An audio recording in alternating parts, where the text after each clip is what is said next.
Hello everyone, welcome to my channel. So guys, आज मैं आपको एमएससी 4th सेमेस्टर से हम एप्लीकेशन ऑफ स्पेक्ट्रोस्कोपी से टॉपिक लेंगे।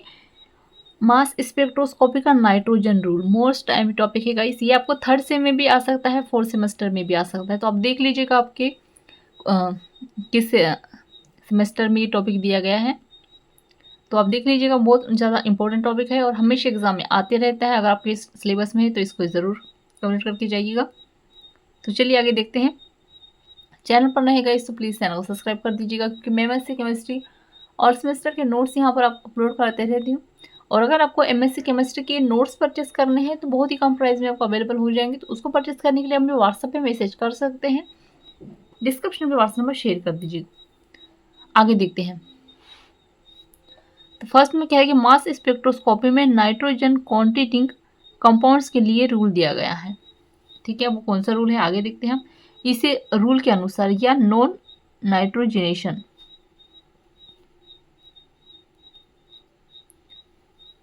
फर्स्ट है, यदि मोल में इवन नंबर n एटम है तब उसका मॉलिक्यूलर आयन मास इवन होगा। क्या कह रहे हैं यहाँ पर, जब इसमें इस रूल के अनुसार कह रहा है कि यदि मॉलिक्यूल में इवन नंबर n एटम है, ठीक है, इवन नंबर क्या है, n एटम है, तो उसका मॉलिक्यूलर आयन कितना होगा, मास इवन होगा। यदि मॉलिक्यूल में odd number of n atom है तब उसका मॉलिक्यूलर आयन मास भी ओड होगा। आया समझ में, काफ़ी इजीली सा है। अगर इवन नंबर n एटम है तो उसका मॉलिक्यूलर आयन मास भी इवन होगा, और ओड है तो ओड होगा। इसके एग्जांपल इस तरह से दिया गया है।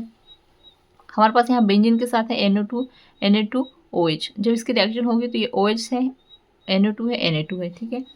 इसकी जब रिएक्शन होगी तो यहाँ पर O आ जाएगा, यहाँ पे ONO2 NO2, और ये जो हाइड्रोजन है ये इधर आ जाएगा, ठीक है। तो ये क्या बन रहा है हमारे पास, 2,4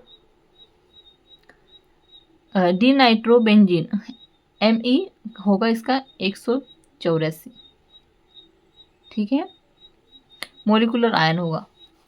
सेकेंड नंबर में है इसी तरह से CH3 है, CH2 है और NH2 है। जब इसकी रिएक्शन होगी तो CH3 CH2 और NH2, ठीक है। इसका Me क्या होगा,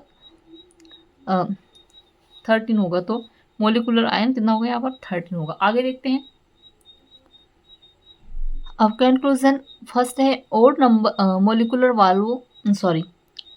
मोलिकुलर वाला कंपाउंड का फ्रेगमेंटेशन में फ्रेगमेंट आयन इवन नंबर वाला मास प्राप्त होता है। इवन मोलिकुलर मास यानी ओड मास फ्रेगमेंटेशन आयन।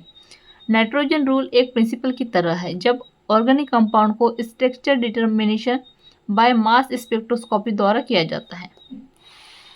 आगे देखते हैं। मोलिकुलर आयन को आइडेंटिफिकेशन करने में हेल्प करता है। यह रूल उन सभी कंपाउंड में यूजफुल होता है जिनमें carbon, hydrogen, nitrogen, oxygen, sulphur और हेलोजन टेंट होते हैं, ठीक है, PB, SI, AS एक्सेट्रा।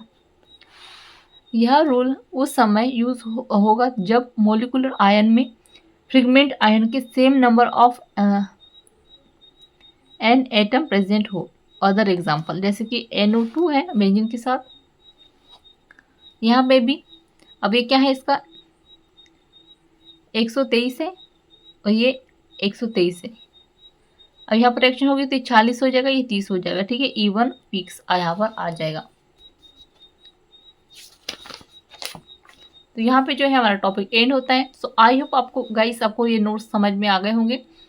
और अगर वीडियो पसंद आया हो तो प्लीज़ चैनल को सब्सक्राइब कर दीजिएगा, बेल आइकन प्रेस कर दीजिएगा। कमेंट में ज़रूर बताएगा आपको नोट्स कैसे लगे। और एमएससी केमिस्ट्री और सेमेस्टर के नोट्स परचेस करने के लिए आप मुझे व्हाट्सएप पे मैसेज कर सकते हैं।